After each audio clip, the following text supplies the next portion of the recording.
ruling on the Muslims celebrating at the time of Christmas and decorating their homes with balloons. A Christian complains about prohibition of Muslims celebrating or congratulating people at Christmas. Question. Why do you condemn the celebration of what Christians think is birth of the Son of God, Allah? We should be teaching respect for other peoples and religions. Yet with such condemnation and calling it falsehood, it makes it difficult for rational, honest, and respectful persons to communicate. Answer. Praise be to Allah. Praise be to the one God, who begets not, nor is begotten. You seem to have misinterpreted the condemnation of celebration of Christmas as a matter of disrespect for Christians. In reality, it is out of respect for Allah and Jesus and the teachings of our Prophet Muhammad, peace be upon them.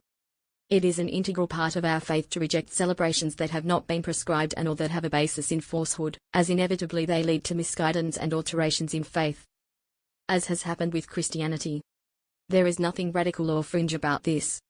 It is our basic right to protect our faith and practice from distortion and falsehood. Surely no one has a right to condemn us for this.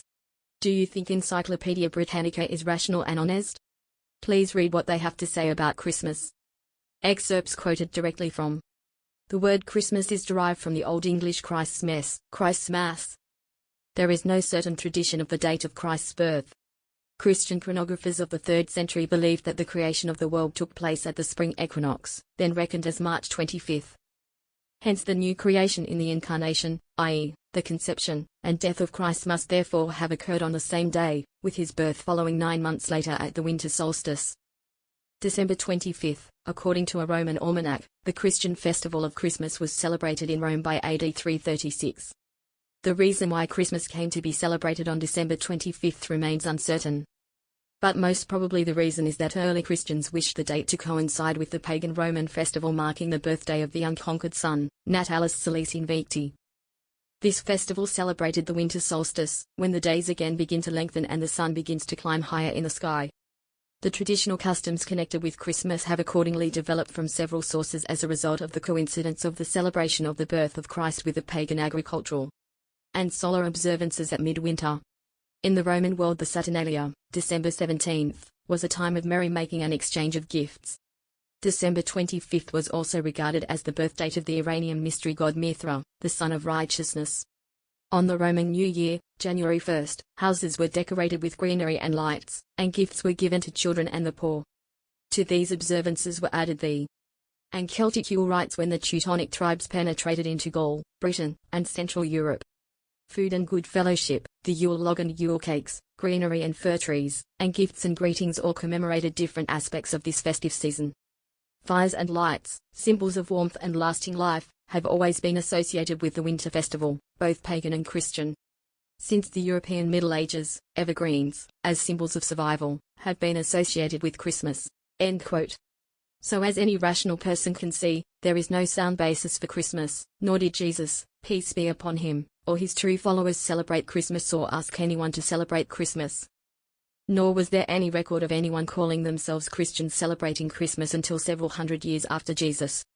So were the companions of Jesus more righteously guided in not celebrating Christmas or other people of today? So if you want to respect Jesus, peace be upon him, as Muslims do, don't celebrate some fabricated event that was chosen to coincide with pagan festivals and copy pagan customs.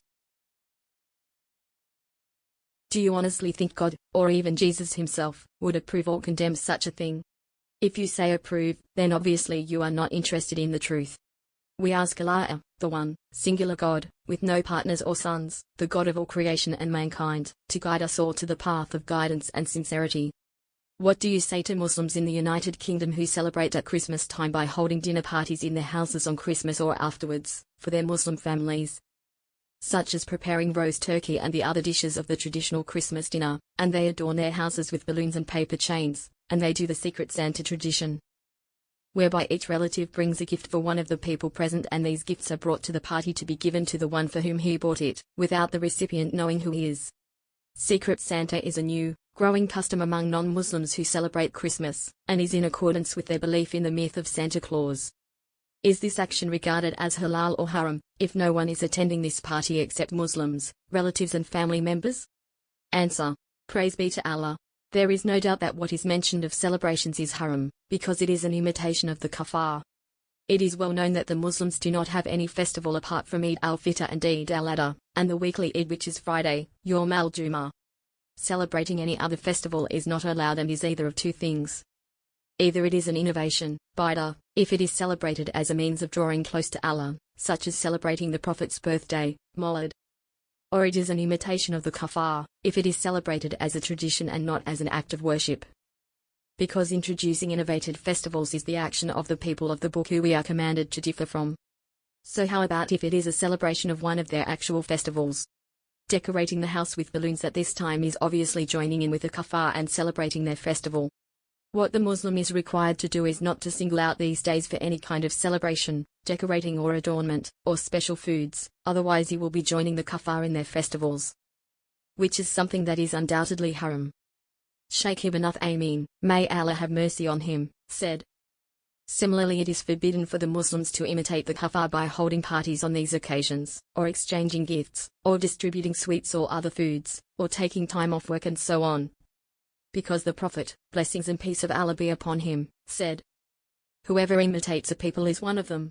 Shaykh al-Islam Ibn Taymiyyah said in his book Iqtida al-Sir al-Mustaqim Mukhalifat Ashab al-Jahim, imitating them on some of their festivals implies that one is happy with the falsehood they are following. And that could make them, the non-Muslims, take this opportunity to mislead those who are weak in faith. End quote. Those who do any of these things are sinning, whether they do it to go along with them, or to be friendly towards them, or because they feel too shy, to refuse to join in, or any other reason. Because it is a kind of compromising the religion of Allah to please others, and it is a means of lifting the spirits of the kaafir and making them proud of their religion. End quote from Fatawa Ibn Uthaymeen, 344. Shaykh al-Islam Ibn Taymiyyah, may Allah have mercy on him, was asked about a Muslim who makes the food of the Christians on Nowruz, Persian New Year, and on all their occasions such as Epiphany and other feast days, and who sells them things to help them celebrate their festivals. Is it permissible for the Muslims to do any of these things or not? He replied, praise be to Allah.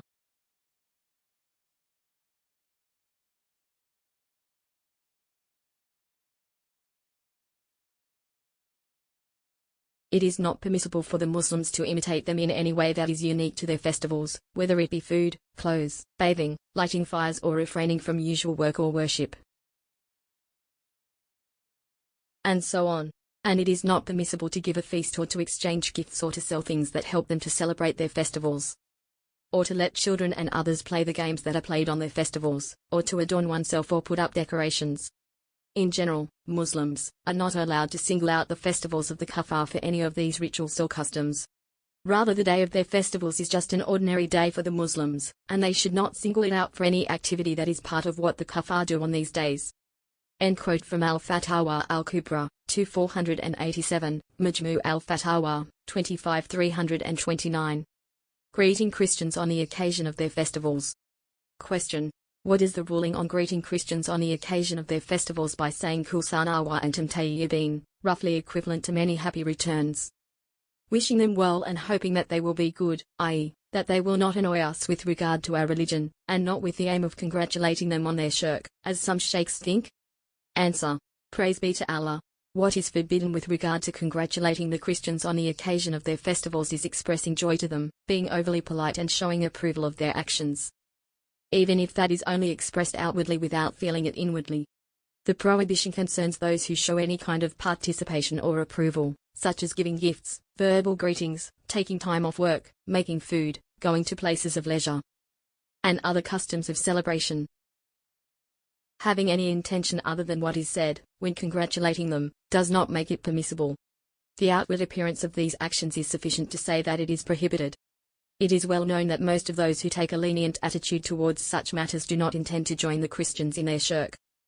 Rather, what motivates them in some cases is showing politeness, and in other cases it is shyness, but politeness with regard to falsehood is not permissible. Rather, what is required is to denounce the evil and strive to change it. Shaykh al-Islam Ibn Taymiyyah, may Allah have mercy on him, said in Majmu' al-Fatawa, 2488. It is not permissible for the Muslims to imitate them in any way that is unique to their festivals, whether it be food, clothes, bathing, lighting fires or refraining from usual work or worship. And so on. And it is not permissible to give a feast or to exchange gifts or to sell things that help them to celebrate their festivals, or to let children and others play the games that are played on their festivals, or to adorn oneself or put up decorations. In general, Muslims are not allowed to single out the festivals of the kaafir for any of these rituals or customs. Rather, the day of their festivals is just an ordinary day for the Muslims, and they should not single it out for any activity that is part of what the kaafir do on these days. As for what the Muslims do deliberately, that was regarded as makruh by a number of the earlier and later generations. As for singling out such days for the things mentioned above, there is no dispute concerning that among the scholars. In fact, some of the scholars are of the view that the one who does these things is a kaafir, because it involves venerating the symbols of kufr. And some of them said that the one who slaughters a sheep on the day of their festival, it is as if he slaughtered a pig. Abdullah ibn Amr ibn al-As said, "The one who follows the tradition of non-Muslims and observes their Nowruz and Mahrajan festivals, and imitates them until he dies like that, will be gathered with them on the day of resurrection."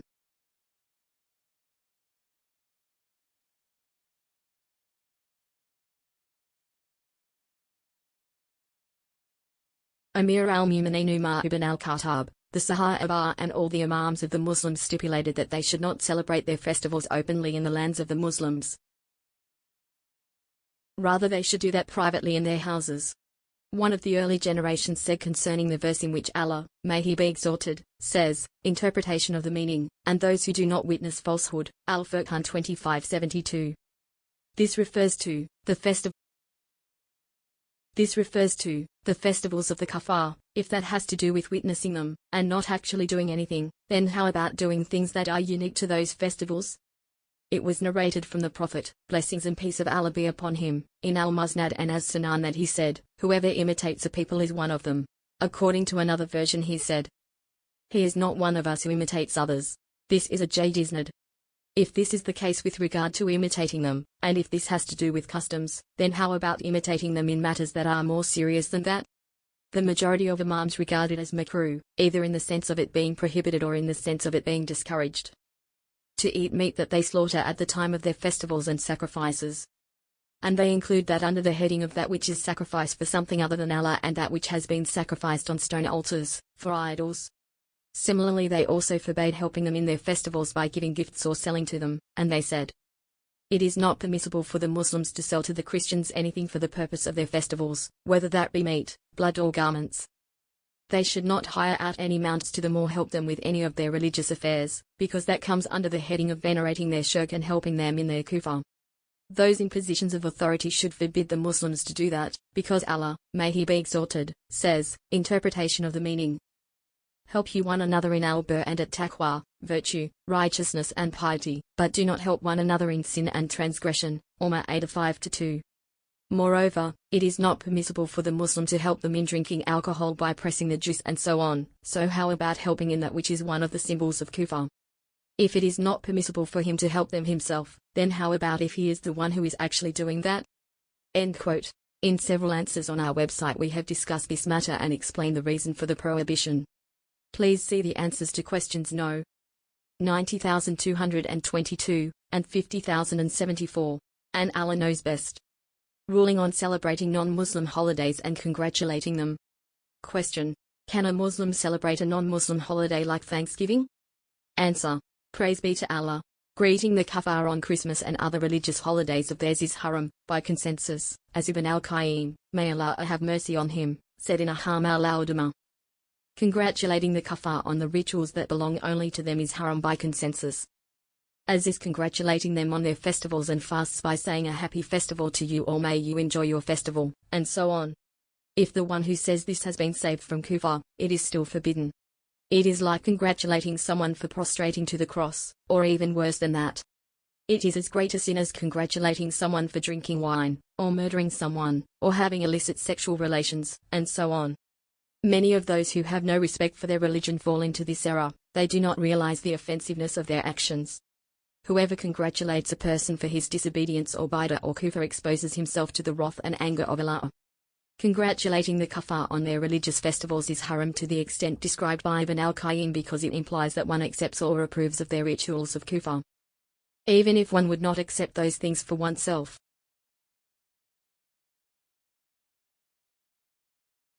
But the Muslims should not accept the rituals of kufr or congratulate anyone else for them, because Allah does not accept any of that at all, as he says. Interpretation of the meaning. If you disbelieve, then verily, Allah is not in need of you, He likes not disbelief for His slaves. And if you are grateful, by being believers, He is pleased therewith for you. Al-Zumar 39-7. This day, I have perfected your religion for you, completed my favor upon you, and have chosen for you Islam as your religion. Al-Ma'idah 5-3. So congratulating them is forbidden, whether they are one's colleagues at work or otherwise. If they greet us on the occasion of their festivals, we should not respond, because these are not our festivals, and because they are not festivals which are acceptable to Allah. These festivals are innovations in their religions, and even those which may have been prescribed formerly have been abrogated by the religion of Islam, with which Allah has sent Muhammad, peace and blessings of Allah be upon him, to the whole of mankind. Allah says, interpretation of the meaning. Whoever seeks a religion other than Islam, it will never be accepted of him, and in the hereafter he will be one of the losers. Al-Imran 385. It is haram for a Muslim to accept invitations on such occasions, because this is worse than congratulating them, as it implies taking part in their celebrations. Similarly, Muslims are forbidden to imitate the kuffar by having parties on such occasions, or exchanging gifts, or giving out sweets or food, or taking time off work, etc. Because the Prophet, peace and blessings of Allah be upon him, said, whoever imitates a people is one of them.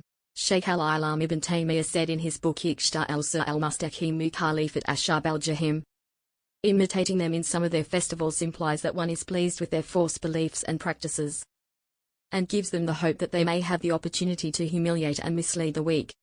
Whoever does anything of this sort is a sinner, whether he does it out of politeness or to be friendly, or because he is too shy to refuse, or for whatever other reason. Because this is hypocrisy in Islam, and because it makes the kuffar feel proud of their religion. Allah is the one whom we ask to make the Muslims feel proud of their religion, to help them adhere steadfastly to it, and to make them victorious over their enemies. For He is the strong and omnipotent. Majmu'ah Fatawa wa Rasail al-Shaykh ibn Uthaymin, 369.